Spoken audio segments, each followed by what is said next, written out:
वंदे मातरम। आप देख रहे हैं नेटवर्क 10 और मैं हूं आपके साथ माधुरी तिवारी। आप सभी का नेटवर्क 10 के खास कार्यक्रम में स्वागत है। 2025 में देश ने तकनीक, विज्ञान और आर्थिक क्षेत्र में कई उल्लेखनीय सफलताएं अर्जित की। ट्रंप के टैरिफ के बावजूद भारत की आर्थिकी डगमगाई नहीं। अंतर्राष्ट्रीय मंच पर भी भारत की कूटनीति को सराहा गया।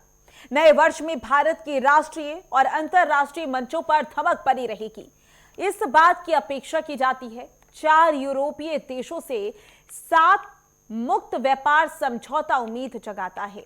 गगनयान को अंतरिक्ष में भेजने के लक्ष्य पर तेजी से काम हो रहा है। खासकर भारत दुनिया की तीसरी आर्थिक शक्ति बनने की दिशा की ओर अग्रसर है। हालांकि भारत के सामने रुपया कमजोर होने की चुनौती भी है। भारत को इस तरफ भी देखना है कि आयात में रिकॉर्ड तेजी हुई है। आज हम इसी मुद्दे पर चर्चा करने वाले हैं। मेहमान हमारे साथ जुड़ गए हैं, परिचय करवा देते हैं आपका। मनोज कुमार जी हमारे साथ जुड़ गए हैं, वरिष्ठ पत्रकार हैं, बहुत बहुत स्वागत है आपका। शशांक शेखर झा जी हमारे साथ जुड़ गए हैं, सामाजिक कार्यकर्ता हैं, आपका भी बहुत बहुत स्वागत है। चर्चा की शुरुआत मनोज कुमार जी आपसे ही करना चाहेंगे।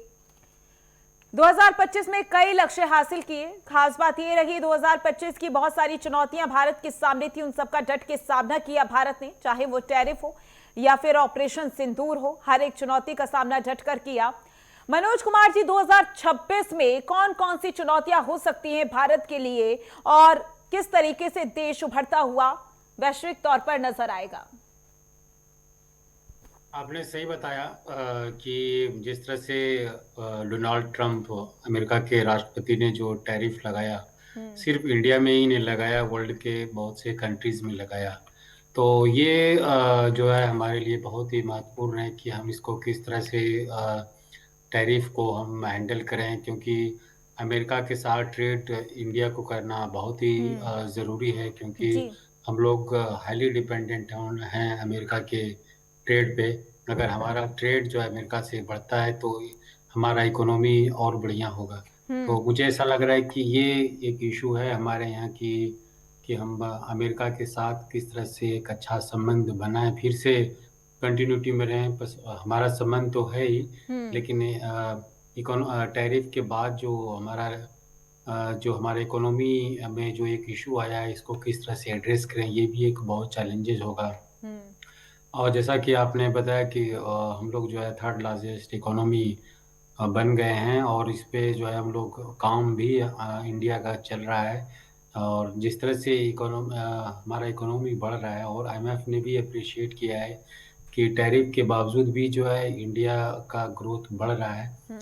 लेकिन मुझे ऐसा लग रहा है कि आईएमएफ ने एक स्टैटिस्टिक्स को, जीडीपी के जो हमारा डाटा है उसको लेकर के भी एक क्वेश्चन किया है। तो मुझे ऐसा लग रहा है कि जो हमारी सरकार स्टैटिस्टिक्स रिवील करती है उस पर भी थोड़ा सा काम करने की ज़रूरत है।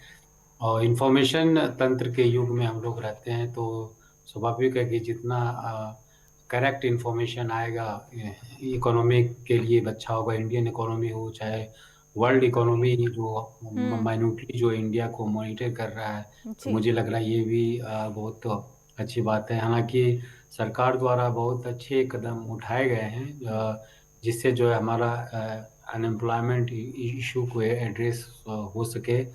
और ये भी एक हमारे लिए बहुत ज़रूरी है। जैसे स्किल डेवलपमेंट, स्किल प्रोग्राम को लेकर के सेंट्रल गवर्नमेंट वो चला रही है, लेकिन इसको अब धरातल पे और इसको इफेक्टिवली किस तरह से एग्जीक्यूट किया जाए, अनएम्प्लॉयमेंट इशू को किस तरह से एड्रेस और किया जाए, ताकि बेरोजगारी हमारे यहाँ कम हो। जितना हमारे यूथ एम्प्लॉयड होंगे और जितना वो रोजगार करेंगे, हमारे वो जीडीपी में उनका कंट्रीब्यूशन होगा। इसको लेकर के सरकार द्वारा जो है ईज ऑफ डूइंग बिजनेस या इन्वेस्टमेंट के लिए भी जो है ध्यान दे रही है। सभी स्टेट्स में अभी जो है एक कंपटीशन सा हो गया है कि ज़्यादा से ज़्यादा जो है फॉरेन इन्वेस्टमेंट हो, चाहे इंडियन लेवल पे भी जो इन्वेस्टर्स हैं वो भी उनके स्टेट्स में आकर के इन्वेस्ट करें। तो ये भी एक अच्छा बात रही है, और आने वाले समय में इसको और किस तरह से स्ट्रेंथन किया जाए, मुझे ऐसा लग रहा है इस पे भी ध्यान दिया जाएगा। एक यानी जो कि है इशू 2026 में बहुत सारे लक्ष्य हैं मनोज कुमार जी जो कि हासिल करने की कोशिश की जाएगी। शशांक, क्योंकि 2025 में जो चुनौतियां रही हैं उसके बारे में तो हमने बात की ही, लेकिन ये बहुत ज्यादा जरूरी हो जाता है कि अगर हम ये बात कर रहे हैं कि 2026 में क्या कुछ उम्मीदें की जा रही हैं, इससे पहले ये जानना बेहद ज्यादा जरूरी हो जाता है कि 2025 में भारत ने कौन कौन से ऐसे बड़े लक्ष्य हासिल किए जो कि 2026 को और आसान बनाएगा। नमस्ते माधुरी जी और मनोज जी। नेटवर्क 10 के सभी दर्शकों को नव वर्ष, अंग्रेजी नव वर्ष की हार्दिक शुभकामनाएं। माधुरी जी, बिल्कुल 2026 में क्या होगा ये जानने के लिए समझना पड़ेगा कि 2025 में या अब तक हमने क्या अचीव किया है पिछले एक दशक में, पिछले 10 सालों में। देखिए, सबसे पहले हम अगर बात करें, और ये 5 लेवल की बात हो सकती है। पहला है कि इंटरनेशनल रिलेशंस में हम कहाँ पहुंचे हैं। तो पहला चीज आप देखिए कि मैं थोड़ा मनोज जी की बात से सहमत नहीं हूं कि हम अमेरिका पे ही ज्यादा डिपेंडेंट है, क्योंकि अमेरिका के साथ अभी तक एफटीए साइन नहीं हुआ, लेकिन 2025 में हमने कम से कम 4 देशों के साथ एफटीए साइन किया है। चाहे वो इंग्लैंड हो, चाहे वो न्यूजीलैंड हो, चाहे वो यूरोपियन कंट्रीज की बात हो रही है। अब अमेरिका के सामने भी इंडिया ने अपना कह दिया कि हम इन कंडीशंस पे साइन करना चाहते हैं, जिसपे हमने डेयरी इंडस्ट्री को अलग कर दिया। इसका मतलब है कि हम अपने शर्त के हिसाब से, अपनी जरूरतों को देखते हुए और अपनी आकांक्षाओं के मुताबिक लोगों के साथ, देशों के साथ कंधे पे कंधा मिला के उनके साथ हम समझौते कर रहे हैं। एफटीए से ऑब्वियसली फॉरेन ट्रेड बढ़ेगा, दूसरे देश के जो मार्केट है वो खुलेंगे, चाहे वो न्यूजीलैंड हो या इंग्लैंड हो, बहुत बड़ा मार्केट है। यूरोप का अगर कल को खुल जाता है, अमेरिका का आगे खुल जाता है, कनाडा का खुल जाता है, ऑस्ट्रेलिया से बातचीत चल रही है, तो मेरे हिसाब से भारत जो उभरता हुआ राष्ट्र है, जो हम डेवलपमेंट की तरफ बढ़ रहे हैं, तो वो मेरे ख्याल से काफी सुचारू रूप से आगे बढ़ेगा। इंटरनेशनल रिलेशंस में दूसरा एक स्टेप देखिए कि Modi ji as a prime minister, क्योंकि मोदी जी एक इंडिविजुअल से आप नफरत या प्यार कर सकते हैं, लेकिन मोदी जी क्योंकि भारत के प्रधानमंत्री हैं, 140 करोड़ से ज्यादा की जनता को नेतृत्व करते हैं, उनको अगर अलग अलग राष्ट्रों में राष्ट्र की सबसे बड़ी उपाधि मिल रही है तो इस देश को मिल रही है। आज 50 से ज्यादा देशों में मोदी जी को सबसे सर्वोच्च पुरस्कार उनका मिल चुका है, 40 से ज्यादा, सॉरी। तो उसमें कई सारे मिडिल ईस्ट है। तो आप समझिए कि एक ही समय में मिडिल ईस्ट के, मुस्लिम कंट्रीज के, यूरोपियन कंट्रीज के, एशियन कंट्रीज के अलग अलग राष्ट्रों के जो सबसे बड़े अवार्ड होते हैं वो मोदी जी को मिला हुआ है। और उसमें भी सबसे बड़ी बात है कि तीसरा एंगल जहां आता है कि एक साथ इंटरनेशनल रिलेशंस में अलग अलग धरों को साधने की जो एक महारत भारत ने हासिल की है मोदी जी के अंदर में, वो काफी काबिले तारीफ है। मतलब एक साथ हम ईरान से ही बात कर रहे हैं और हम अमेरिका से ही बात कर रहे हैं, हम रशिया से ही बात कर रहे हैं और हम सऊदी से ही बात कर रहे हैं, हम चाइना से ही बात कर रहे हैं, हम इजराइल से और पैलेस्टाइन से, सबसे बात कर रहे हैं। पहले एक एंगल होता था कि भारत में जो भी प्रधानमंत्री या राष्ट्रपति आता था तो एक कंफर्म तरीके से वो पाकिस्तान भी जाता था। अब हमने खुद को पाकिस्तान से अलग अलग कर लिया है, पाकिस्तान को एक साइड कर दिया है। इसी में एक चौथा एंगल भी कि पाकिस्तान को साइड करने का एक हमने जो किया था वो बहुत बड़ा हो गया है। तो ये हो गया इंटरनेशनल रिलेशंस के ऊपर में। दूसरा एंगल हो गया है कि हमारा अपना डिफेंस। पहले हम डिफेंस को लेके बहुत सारे देशों पे उनके ऊपर रिलाई करते थे, उनसे जब पैसा मिलता था उसी में हम आगे बढ़ पाते थे एक्सेट्रा। उन पे खर्च हम बहुत करते थे निर्यात और आयात में। हम रशिया से खरीदते थे, फ्रांस से खरीदते थे, अमेरिका से खरीदते थे। लेकिन अब हमने पिछले 10 सालों में डीआरडीओ को इतना पैसा दिया है और इन्वेस्टमेंट और आरएनडी के लिए इतना काम किया कि अब हमारे बने हुए ब्रह्मोस जो हमने रशिया के साथ मिलकर बनाया है वो हमारे यहाँ इंडिजीनियस है, वो हम दूसरे देशों में बेच रहे हैं। तो ये अभी पाकिस्तान से जब युद्ध हुआ ऑपरेशन सिंदूर, तो हमने घर में घुस के तो मारा ही, लेकिन घर में घुसने के मारने के बाद हमारे जो ड्रोन है या हमारे जो तेजस विमान और ये सब जो बाकी है रफेल, इसको खरीदने की होड़ लग गई दूसरे देशों में। और तीसरा एंगल जो पहले बम ब्लास्ट और इतने सारे कम्युनल वायलेंस होते थे इस देश में, राइट्स होते थे, वो काफी हद तक रुक गया है। तो मुझे लगता है वो एक बहुत बड़ी बात है हमारे देश के लिए। इसी के साथ शशांक बोलिए। तीसरा एंगल भी है जो बहुत इंपॉर्टेंट है, क्योंकि भारत आकांक्षाओं का देश है। तो तीसरा, हम जब तक फाइनेंशियल इंक्लूजन की बात नहीं करेंगे तब तक नहीं हो पाएगा, और ये बहुत इंपॉर्टेंट है। देखिए, आज हम कल ही भारत सरकार ने घोषणा की कि हम चौथे नंबर पे आ गए जापान को पीछे छोड़ के जीडीपी में। लेकिन साथ साथ आप देखिए कि इस देश के ऑलमोस्ट 99% वर्ल्ड बैंक कहता है फाइनेंशियल इंक्लूजन में हमने लिया है, सबका बैंक अकाउंट खोल दिया है, यूपीआई यूज होता है। आज के डेट में आप सब्जी भी खरीदने जाते हैं तो यूपीआई से पे करते हैं। गिग वर्कर्स को काफी उससे जॉब मिला है, क्योंकि हम 10 मिनट 20 मिनट आधा घंटे में ऑर्डर कर सकते हैं, घर में डिलीवरी होती है। और क्योंकि पूरे वर्ल्ड में एआई की आजकल मांग हो रही है, तो जितने बड़े कंपनी है, चाहे माइक्रोसॉफ्ट हो या गूगल हो या जो भी हो, वो भारत में इन्वेस्ट करना चाह रहा है। कोई $1 ट्रिलियन, कोई $10 बिलियन अनाउंस कर रहे हैं लगातार बैक टू बैक। तो मेरा मानना है कि अगर ये 2026 आया आया है तो 2026 बिल्कुल बिल्कुल शशांक, क्योंकि आपने यहाँ पर 10 मिनट डिलीवरी की बात की है और जाहिर सी बात है, ये बात आपने खूब कही है और इसका जिक्र हमने शायद कभी चर्चा में छेड़ा भी नहीं है कि 10 मिनट डिलीवरी की जो चर्चा है विदेशों में बहुत ज्यादा हो रही है। वहां के लोग ये कह रहे हैं कि इंडिया से कुछ सीखो, इंडिया बहुत ज्यादा आगे बढ़ गया है, चाहे वो यूपीआई हो या फिर 10 मिनट डिलीवरी हो, जिस तरीके से विकास कर रहा है। हमारे साथ ताहिरा हसन भी जुड़ चुकी है, सामाजिक कार्यकर्ता है। बहुत स्वागत है ताहिरा हसन जी आपका नेटवर्क 10 में। पहली बात तो नए साल की आपको बहुत बहुत मुबारकबाद।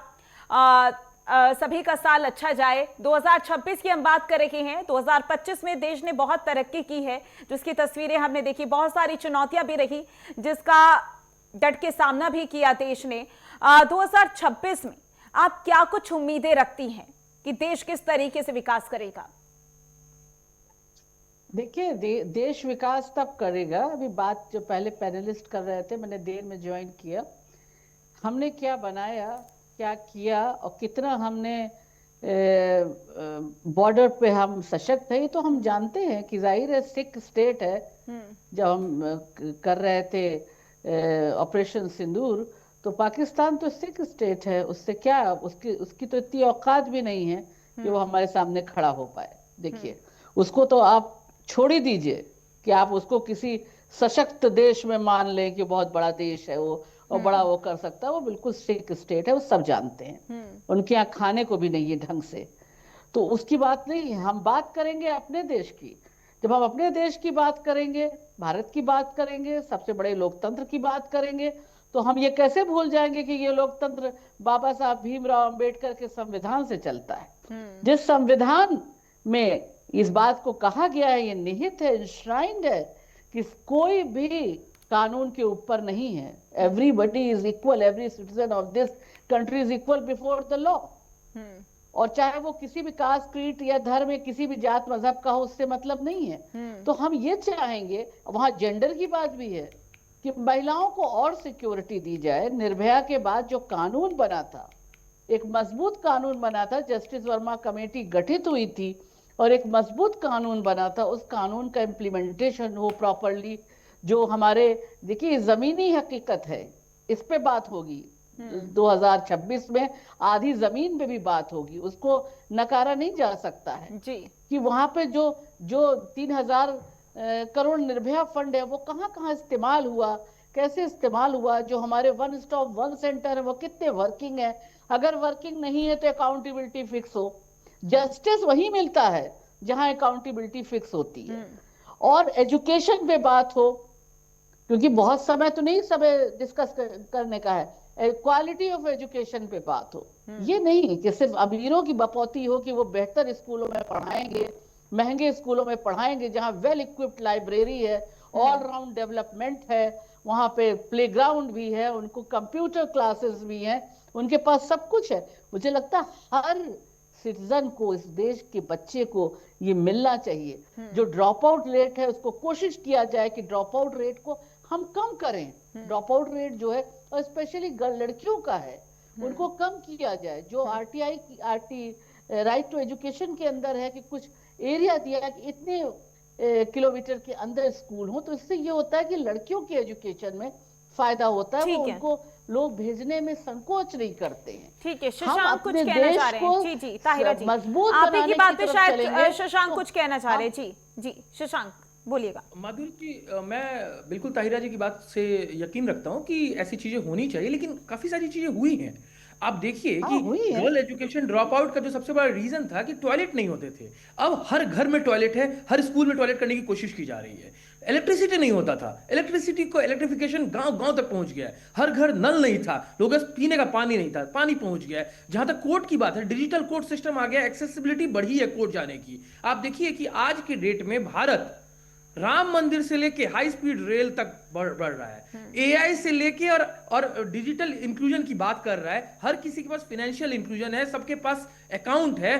घर में महिला सबसे सशक्त हो, इसलिए जो घर का वो खाने का राशन कार्ड होता है वो महिला के नाम पे बन रहा है। महिलाओं को इंक्लूड करने की काफी कोशिश की गई है। हमारी राष्ट्रपति आज के डेट में महिला है जो कि आदिवासी समाज से आती है। हमारे देश का प्रधानमंत्री जो ओबीसी समाज से आता है। तो मेरा मानना है कि जो इंक्लूजन होता है, जो बाबा साहब अम्बेडकर का या डॉक्टर राजेंद्र प्रसाद का रहा होगा, वो यही रहा होगा कि सबको बराबरी का अधिकार आप कैसे देंगे? ज्यादा अपॉर्चुनिटीज क्रिएट करके। और आज जो एमएसएमईज बन रही है, जो महिलाएं रोजगार क्रिएट कर रही हैं, ना कि मांग रही हैं, जो बिजनेसेस हाउस क्रिएट हो रहे हैं, जो नए स्टार्टअप्स बन रहे हैं, उसमें महिलाओं की हिस्सेदारी और भागीदारी अगर आप देखेंगे डेटा उठा के तो काफी ज्यादा है। 50% से ज्यादा जो नए एमएसएमई खोल रहे हैं, क्योंकि भारत सरकार सपोर्ट कर रही है। इनफैक्ट अगर कोई महिला कोई बिजनेस खोलती है तो उनको कम चार्ज में, कम इंटरेस्ट रेट पे उनको लोन मिलता है बैंक से, और काफी बड़ा परसेंटेज है जो छोटे गांव और तबकों से आते हैं। तो मेरा मानना है कि काफी कुछ बढ़ा हुआ है। हाँ, डेफिनेटली और आगे होना चाहिए, काफी अच्छे अच्छे स्कूल्स खुलने चाहिए। लेकिन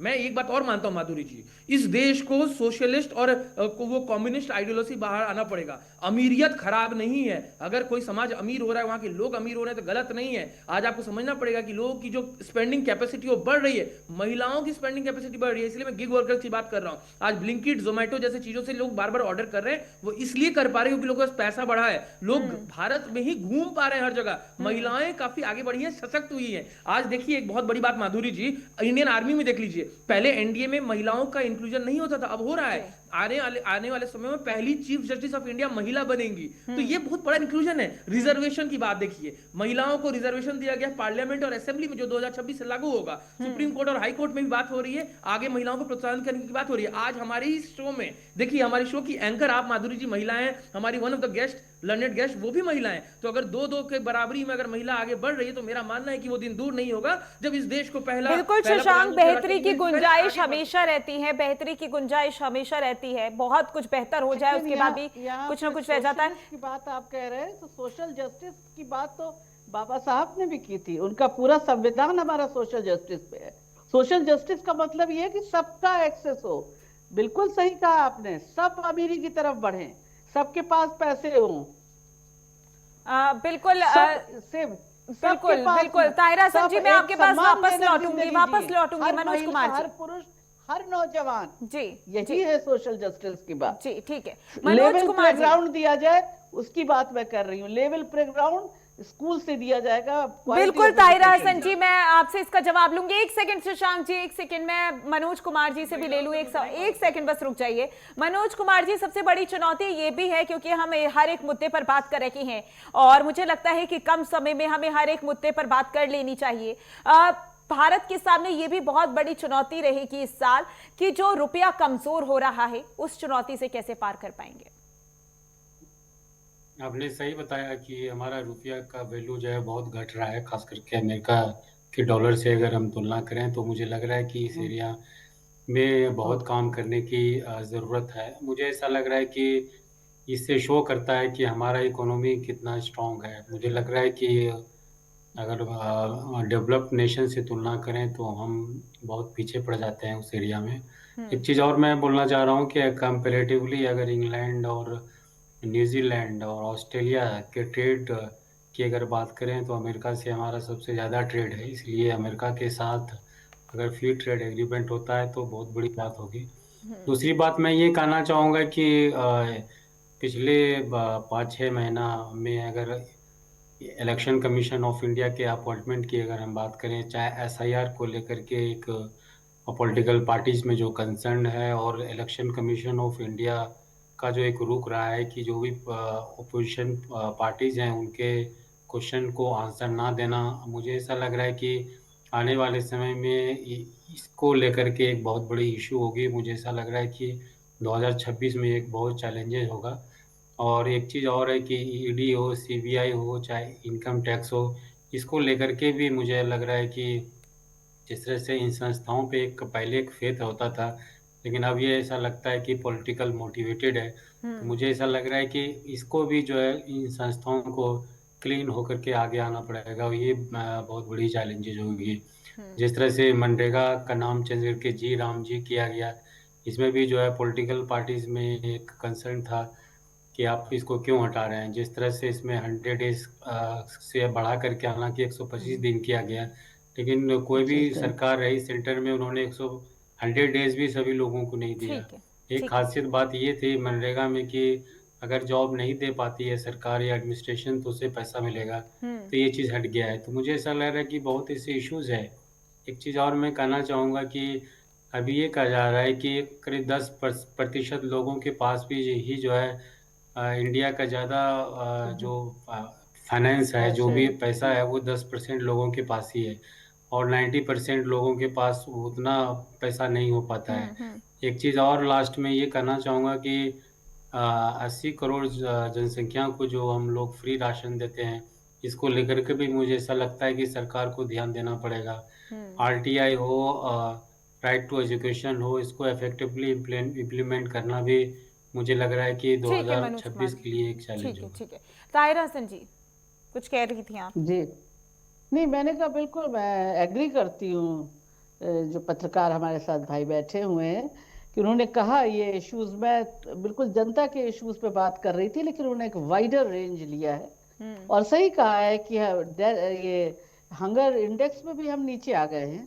हम जो हंगर में भी हमारा, और जब 80% जनता हमारी अनाज की में लाइन लगा रही थी, इसके मतलब कि ये हमारी ऑप्रेस्ड मार्जिनलाइज्ड हाशिया का समाज में आ गई है। तो बहुत सी चीजें ठीक करना, हमें ऑप्टिमिस्टिक होना चाहिए ना कि हम 2026 में इन चीजों में बात करेंगे, इस पे डिबेट होगा, हम बेहतरी बिल्कुल करेंगे, ताहिरा हसन जी, हम मुझे भी आगे ऐसा बढ़ेंगे। लगता है। ताहिरा हसन जी, मुझे हाँ, भी ऐसा इस पे लगता बात है। होनी चाहिए। जब हम आंकड़ों की बात करते हैं, इंडेक्स की बात करते हैं, जब अपनी आंख बंद कर लेंगे तो हम अपने देश को ताहिरा बेहतरी की हसन तरफ जी, नहीं जब ले हम जा आंकड़े सकते। की बात करते हैं, जब हम किसी इंडेक्स की बात करते हैं, तो हमें ग्लोबली भी देखना होता है कि हमारी जो जनसंख्या है वो कितनी है, हम कहाँ स्टैंड करते हैं। शशांक कुछ कहना चाह रहे थे, शशांक बोलिए। उसको रोकना चाहिए, उस पर कंट्रोल होनी चाहिए। शशांक बोलिए। किस तरह के बयान आ रहे हैं, कोई कह रहा 10 मैं पैदा ताहिरा करो, जी और कोई कह रहा मनोज जी 5 की पैदा करो। इन बातों से गलत सहमत बात नहीं है हूँ ना। पूर्ण तरीके से। अगर अमेरिका अपने यहाँ पे सबको इंश्योरेंस देता है और भारत देता है, तो आप ये नहीं कह सकते कि भारत को इंश्योरेंस फ्री में देने की क्या जरूरत है। ऐसे ही अगर भारत लोगों को 80 करोड़ लोगों को अनाज दे रहा है फ्री में, और तो दूसरे भी बहुत सारे वेस्टर्न कंट्रीज दे रहे हैं। पहले के टाइम में माधुरी जी ये होता था, आज से 10 साल पहले तक, कि अनाज सड़ जाते थे। अगर आपको याद होगा उस समय का टाइम, अगर वो अनाज आज फ्री में किसी को दिया जा रहा है तो कोई गलत नहीं है। मेरा मानना है कि ये कंट्री सोशलिस्ट भी है एज पर प्रियम्बल। पूरी तरह सोशलिज्म में मैं विश्वास नहीं रखता हूं, लेकिन अगर भारत सरकार के पास पैसा है, टैक्स का पैसा है, और वो लोगों को दे रही है कुछ, कोई गलत नहीं है। जैसे रेलवे का दाम बहुत कम है भारत में दूसरे देशों की अपेक्षा में, तो एक तरह से हम दे रहे हैं ना सोसाइटी को। ऐसे ही अगर राशन दिया जा रहा है, हम सब कुछ नहीं दे रहे, राशन दे रहे हैं, बेसिक खाना दे रहे हैं, टॉयलेट बना रहे हैं, पानी का व्यवस्था कर रहे हैं, इसमें क्या गलत है? I don't agree. और जहां तक इंडेक्स की बात है, तो बहुत सारे इंडेक्स में भारत की हैप्पीनेस से ज्यादा बांग्लादेश का हैप्पीनेस है या पाकिस्तान का है, कहीं का तो अफगानिस्तान का भी। क्या हम मान लें ऐसे इंडेक्सेस को? I don't agree. मैं मानता हूं माधुरी जी कि हमको प्रैक्टिकलिटी पे समझना पड़ेगा। क्या हमारा देश सशक्त हो रहा है? हाँ, हो रहा है। क्या हमारे देश में ज्यादा लोग आजकल ट्रैवल कर रहे हैं? हाँ, कर रहे हैं। क्या हमारे देश में आजकल ज्यादा सृजनकर्ता बन गए? हाँ, बन रहे हैं। महिलाओं की बात देखिए आप, पहले महिलाओं की बात वैसी नहीं होती थी क्रिकेट में, अब जैसी होती है। तो चाहे वो क्रिकेट की बात हो या पॉलिटिक्स की बात हो, महिलाओं का इंक्लूजन काफी बढ़ा है माधुरी जी, ये बात मानना पड़ेगा। और जहां तक फाइनेंशियल इंक्लूजन की बात है या दूसरे देशों की करेंसीज की बात है, माधुरी जी, पहले भारत सरकार रुपी को डॉलर के अगेंस्ट में कंट्रोल करती थी, तो बहुत सारे पैसे हमारे चले जाते थे पैसे को कंट्रोल करने में, डॉलर के मुकाबले कम रखने में। अब फ्री फ्लोइंग छोड़ा हुआ है हमने, हम अपने पैसे जला नहीं रहे उस तरीके से जैसे हम पहले जलाते थे। तो हमारे जो फॉरेक्स रिजर्व बढ़ रहा है हमारे का, देखिए आप आज की डेट में कि हम काफी बढ़ रहे हैं उस तरीके से। और अगर ऐसा नहीं होता तो वर्ल्ड बैंक हो चाहे IMF हो, हमको अच्छी श्रेणी में नहीं रखता। आज हम चौथी सबसे बड़ी अर्थव्यवस्था है, कल तीसरी बनेंगे। हमारा जो इंफ्रास्ट्रक्चर डेवलपमेंट हुआ है पिछले 10 साल में, उसका कंपैरिजन देखिए, कितनी सड़कें बनी है, कितने ट्रेन बने, कितने नए एयरपोर्ट्स बने। एक कमी थी कि एयरलाइंस कम थे, हमने इंडिगो का प्रॉब्लम देखा, तो देखिए 2 नए एयरलाइंस आ रहे हैं। तो जो प्रॉब्लम हो रही है, एक बहुत बड़ी बात है कि डिजिटल, आज हम आपके साथ भी जो जुड़े हैं वो डिजिटल माध्यम से जुड़े हैं। तो देखिए डिजिटल इंफ्रास्ट्रक्चर को बढ़ाया जा रहा है कि ट्विटर पे आज की डेट में आप अगर कोई कंप्लेन करिए तो आपका रिजोल्यूशन होता है। मेरा मानना है कि और सशक्तिकरण की तरफ हमको बढ़ना चाहिए, लेकिन इन आंकड़ों से हमको खुद को अपना मनोबल कम नहीं करना चाहिए, ये सोच के कि हम कम हो रहे हैं। आप देखिए महिला इंक्लूजन ठीक है, की बात हो रही ताहिरा है, हसन कुछ कह महिला रही थी। इंक्लूजन बढ़ रही है। हाँ, ठीक है, नहीं ठीक है। नहीं, मैंने कहा मनोबल कम करने की बात ही नहीं कही गई। आप तो पूरा एक वो पढ़ रहे हैं कि ये हम नहीं, यहाँ मैं बिल्कुल नहीं बात पढ़ करने रहा हूँ। बैठे हैं कि कैसे हम इम्प्रूव और करें। जो है आपके पास, रुपये का वैल्यू कम हुआ है, अब उसको आप कहें कि नहीं कम हुआ है, बेहतर हो, हम इसकी तरफ बढ़ें। हम इसकी तरफ देखें कि क्या किया जा सकता है, कैसे बढ़ा सकते हैं। हमारे इंस्टीट्यूशन पे हम ट्रस्ट करते, यही मैंने कहा कि हमारे जो संविधान है उसने जो हमें इंस्टीट्यूशंस दिए हैं, यही वजह है कि सेंगर की जो बेल है उसको रद्द कर दिया, उसको सस्पेंड कर दिया गया। ये Shashank. Highest court of the land ने ठीक है किया, शशांक, जिसपे हम बोलिए। ट्रस्ट करते देखिए, हैं। अगर महिलाओं institution की बात को है, एक जो दबाव मेरा में एक रहना सेकंड, पड़ा। एक सेकंड, ताहिरा हुसैन, एक ये सेकंड। तो महिलाओं की बात आज जब तक होगी, स्वतंत्र महिलाओं भारत के के सशक्तिकरण इतिहास की में बात आज होगी, तक नहीं कानून हुआ के था। इम्प्लीमेंटेशन की बात होना चाहिए। ठीक है ताहिरा, कानून बहुत सशक्त है, उनको है, ताहिरा। इम्प्लीमेंट नहीं, करना चाहिए ओके, प्रॉपर्ली। बोलिए। स्वतंत्र भारत के इतिहास में आज तक नहीं हुआ था कि इलेक्शन कमीशन के अपॉइंटमेंट में अपोजिशन की भी भागीदारी हो, वो हो रहा है। आज तक नहीं हुआ था कि पब्लिक आउटरेज से सुप्रीम कोर्ट फैसला बदल दे। हमने वो डॉग वाले मामले में भी देखा और सिंगर के मामले में भी देखा। मैं और आप डिसएग्री कर सकते हैं किसी एक फैसले से, लेकिन आपको ये बात मानना पड़ेगा कि लोगों की भागीदारी बढ़ी है। आज सोशल मीडिया के थ्रू कोई भी मीडिया रिपोर्टिंग कर सकता है। छोटे से छोटे विधायक और बड़े से बड़े आईएएस ऑफिसर के ऊपर नकेल कसी जा सकती है। और मैं वही बोल रहा हूं कि बढ़ोतरी होनी चाहिए, लेकिन आज का स्टेटस को क्या है ये भी आपको मानना पड़ेगा। मेरा बस वही पॉइंट है। बिल्कुल मैं ये नहीं कहता बिल्कुल कि इसको नहीं देखना होता। होगा, क्योंकि 2026 में बहुत सारे लक्ष्य हैं जो भारत को हासिल करने हैं। और यहाँ पर ये भी हमने चर्चा की कि बहुत सारी चुनौतियां हैं, जैसे कि ताहिरा हसन ने कहा, उस पर भी काम करने की बहुत ज्यादा जरूरत है। और ये देखना होगा कि 2026 में किस तरीके से भारत और ज्यादा मजबूत होता हुआ नजर आएगा। आप तीनों का बहुत बहुत शुक्रिया हमारे साथ चर्चा में जुड़ने के लिए। फिलहाल के लिए इस खास कार्यक्रम में बस इतना ही। बने रहे नेटवर्क 10 के साथ। जय हिंद।